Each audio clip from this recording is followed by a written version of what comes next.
Now at 6, a Northeast Oklahoma police officer is in critical condition after a wreck. We'll have details. Plus, we'll hear from 4-state residents on their travel plans for the Thanksgiving holiday. And local food shelters see an increase in families seeking assistance ahead of the holidays. The 4 states' most watched news starts now. A Commerce, Oklahoma police officer is in critical condition following a wreck from a high-speed chase over the weekend.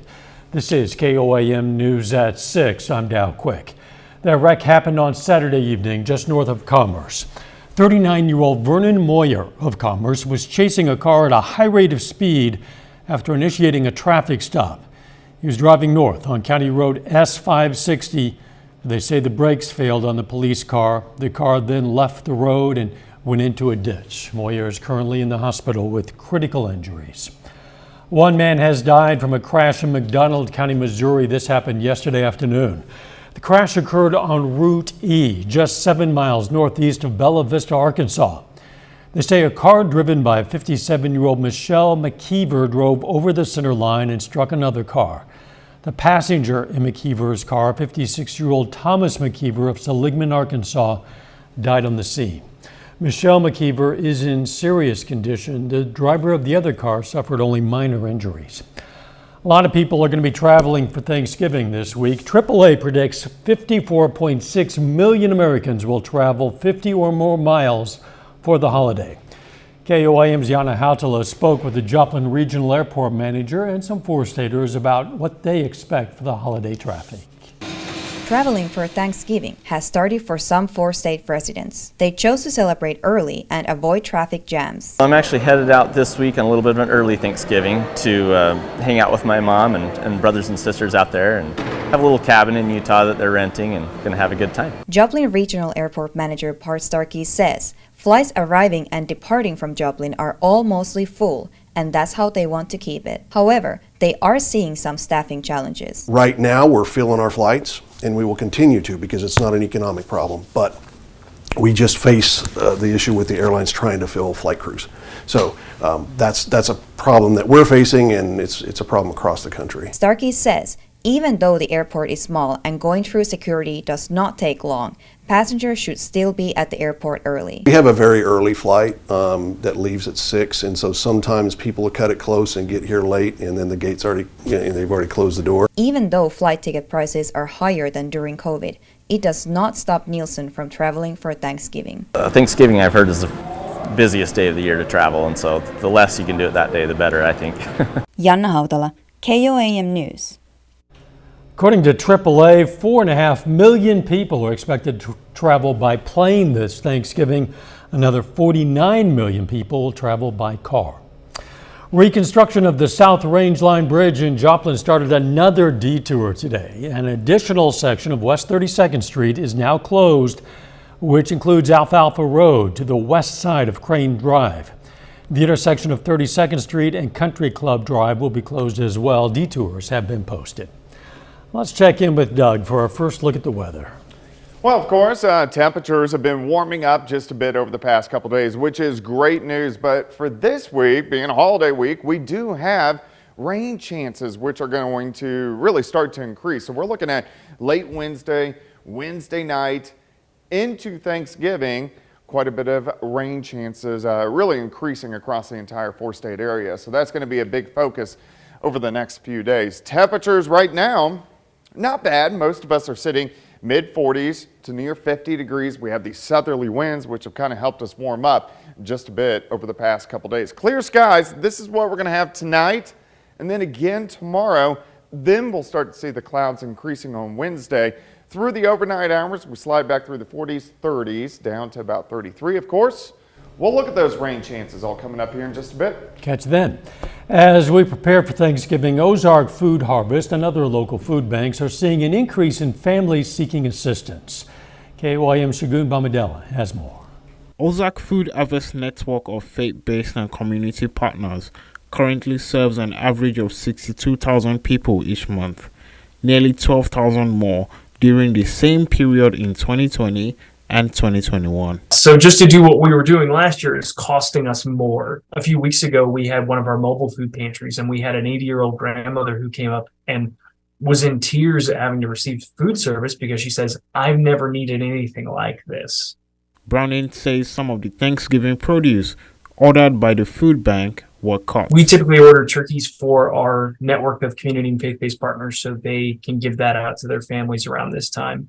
We actually had to start ordering those in February to make sure that we were going to have them in time, and our order was still cut. So we were trying to order about 7,000 turkeys, and we only ended up with about 4,000. A local food bank tells me that the increased demand of food is as a result of high food prices, supply chain issues, and inflation. The cost of food nowadays is just really hard for those who are on fixed incomes or just don't have a job to pay for it. We see that as indicative that there are still issues with supply chain, inflation, and still increased prices for food are really driving families to need access to food pantries and the different partners that we work with across our Southwest Missouri area.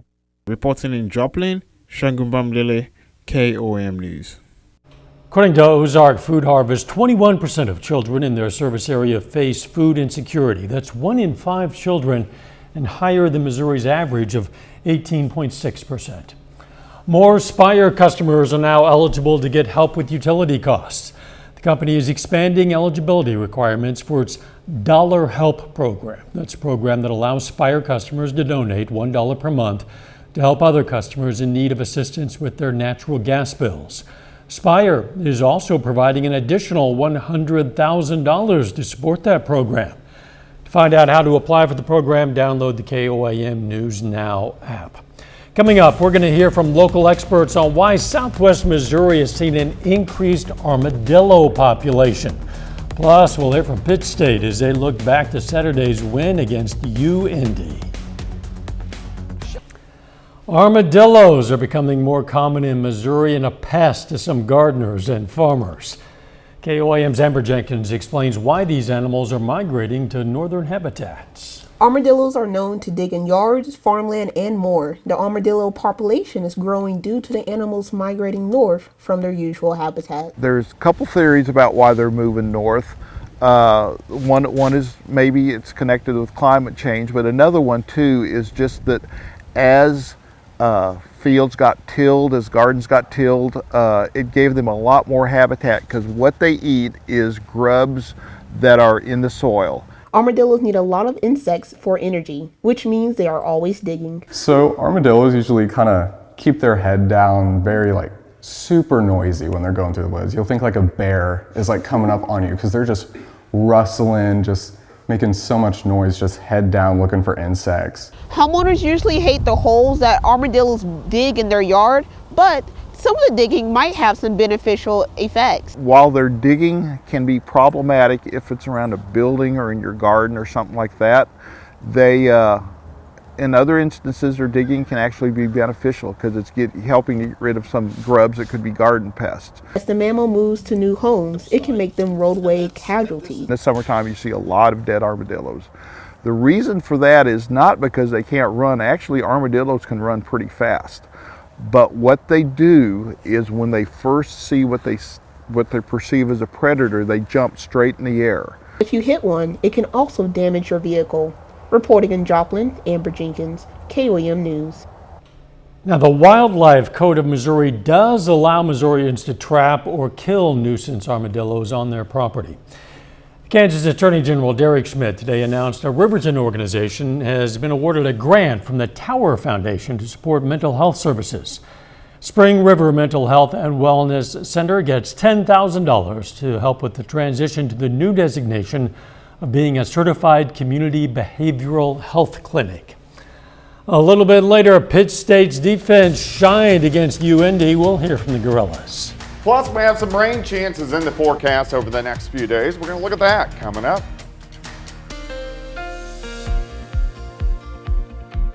Well, a little bit warmer for us today, which is always good news. We had a really nice weekend. It was just chilly across the region. We had plenty of sunshine and plenty of sunshine once again for us today. We're looking at our Lander Chevrolet Tower Cam, southeast side of Joplin, I-44 east and westbound traffic. Temperatures, they are chilly. They're not bad. It's 43 in Nevada, 46 Monette, still 50 in Anderson. We have 49 in Miami, Chanute at 46, Parsons also at about 46 degrees with these southerly winds that have been kicking in throughout the day. And this has actually helped our temperatures warm up just a bit for us during the afternoon. These are going to calm down tonight, but then kind of crank back up a little bit again as we go into tomorrow afternoon. Let's go outside. Here's 7th, here's range line, 46. Southerly winds are light, humidity at 40%, and your overnight planner into the morning. We're going to drop back through the 40s, 30s, eventually down to about 33 a little bit later on tonight. So it's going to be cold. It's not going to be as cold as what we have seen, but cold. Clear skies, not much is going on here. A weak little wave down through Texas, parts of Louisiana. This is going to stay to our south. Here's our weather for Tuesday into Wednesday. Then late Wednesday into Thursday, this storm system will start to head toward us and, of course, change our weather up just a bit. All right, let's go through time. We're going to stop at 7 a.m. Temperatures, lower 30s, clear skies. Southerly winds kind of pick up a bit again. So here's the noon hour, sitting low to mid 50s. We get into the upper 50s during the afternoon. Stockton 57, 56 in Miami, Chanute 55, Veneta at about 57. Tomorrow night, still pretty much clear skies until late. Then we get clouds, which roll in. So here's Wednesday morning. Wednesday, a big travel day. Most of the day is just going to be clouds. But once we get late afternoon into the evening hours, we'll start to get some light showers that will kind of spread in. Temperatures still look pretty good, but we'll start to get some light showers.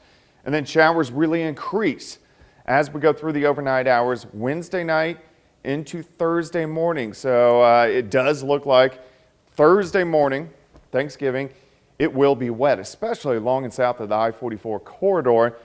And then we'll start to see a little bit of a break, and then it kind of moves right back in, which I'll show you here shortly. All right, 7 a.m. tomorrow still looks pretty good. 35, 54 by noon, backing to 54 by 5. High temp right around 58 degrees. So at least temperatures are warming up as we head into the holiday. Now, of course, Black Friday, so we're looking at Thursday afternoon into Thursday evening. Still some showers, but Black Friday, this system kind of presses to the south a little bit, so we may get a little bit of a break, and then it will start to advance back to the north as we head into Saturday with more rain chances. So this storm system will actually affect us a couple times later this week. 58 tomorrow, 57 on Wednesday, 53 on Thanksgiving. Friday 50, 49 wet Saturday. Sunday looks pretty good, back near 60 by Monday. So overall temperature is pretty good. We do need the rain, we just don't need it during traveling. No, you don't want wet roads with so many people out traveling. People do need to be careful. Thanks, Doug. When severe weather strikes, you're going to want to stay informed. You can do that by scanning this QR code. You can do it right now. It's going to take you to the KOAM News Now YouTube page, where our weather team is going to live stream during severe weather events to give you updated information. And while you're there, be sure to subscribe and ring the bell for notifications.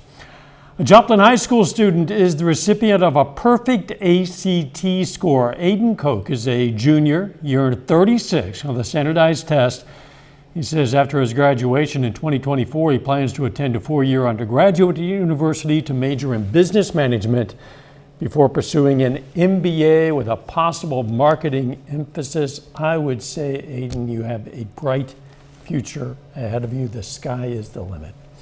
You can say the same thing for the Kansas City Chiefs. Danny joins us now. The Chiefs improved to 8-2 this week. Yeah, big win over the Chargers on Sunday. More on that next. And Pitt State defense shines in its playoff game against Indianapolis. Hear from the team next.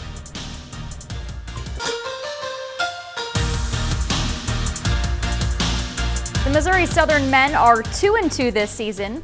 They return to action tonight for their home opener. Southern hits the floor against the Tabor Blue Jays. The Blue Jays are 4-3, while Southern is aiming for its 3rd straight win.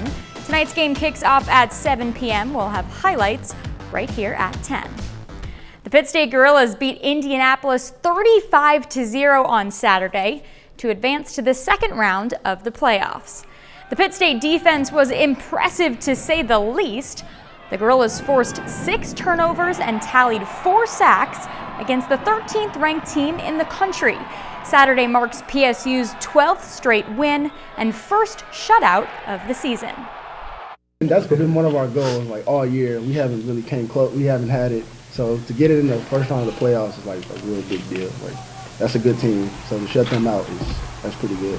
I personally believe it leaves a statement for, just for other teams to come that we're a good defense and they should prepare accordingly. The Chiefs and the Chargers went down to the wire on Sunday night, but Kansas City pulled off a 30-27 win to sweep the season series. Travis Kelce scored the go-ahead touchdown with 31 seconds left in the game. He finished with 6 catches for 115 yards and 3 scores, and he set a league record. Kelce now has 33 career games with 100 receiving yards, the most by a tight end in NFL history.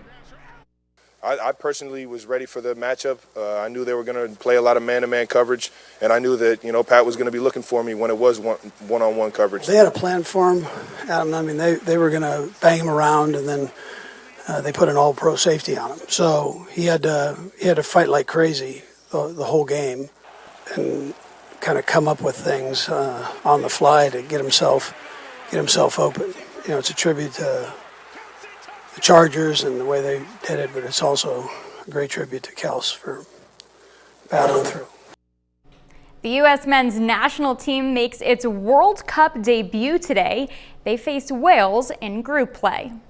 This one ends in a draw. Tim Weah scores the goal for the U.S., and they'll be back in action on Friday against England. How about those Chiefs, huh? Pretty impressive. They are dominating the AFC West and in first place in all of the AFC, and we'll see if they can keep it up. And how many games now have they been coming from behind, too? It's impressive that true. they can turn things around and adjust. They're never out of it. We'll be right back. Take time now to honor a local veteran, Lance Corporal Stephen Bear, serving in the U.S. Marine Corps. The Carl Junction native has spent time stationed in Morocco and Iraq. And we're proud to honor Stephen Bear, a 4-state hero. Here's a look at what's coming up on KOAM News at 9 on Fox 14. House Republican lawmakers are preparing their next steps following the midterm election. Plus, police search for a motive following a mass shooting at a Colorado nightclub. And look at how hospitals are battling against a triple-demic of flu, COVID, and RSV. Those stories, a lot more, it's coming up tonight. KOAM News at 9 on Fox 14. 2 turkeys named Chocolate and Chip are the luckiest in the country right now. President Biden spared the 2 gobblers in the annual tradition of the White House turkey pardon. How did the 46 and 47-pound birds get so lucky, you ask? Well, I'll tell you. They were raised in North Carolina by the chairman of the National Turkey Federation, which has been supplying Thanksgiving turkeys to the White House since 1947. President John F. Kennedy was the first to pardon one. That was back in 1963. The tradition didn't catch on right away, though. It took more than a quarter century to become the norm when President George H.W. Bush revived it in 1989. But Chocolate and Chip, both will survive Thanksgiving. 47 pounds? Those are big birds. Of course, they birds. haven't been, gutted and plucked and. It's true. Oh, yeah. But you won't be eating any of those pounds. Not No. this year or ever. The weather for Thanksgiving. Looks like we're going to be tracking at least some rain chances rolling in late Wednesday night into Thursday, but temperature is pretty good. Final sports note. The Missouri Southern men host Tabor for their home opener tonight, so we'll have those highlights at 10. Very good. Thanks for joining us. See you right back here for KOAM News at 10. Let's make it a great evening.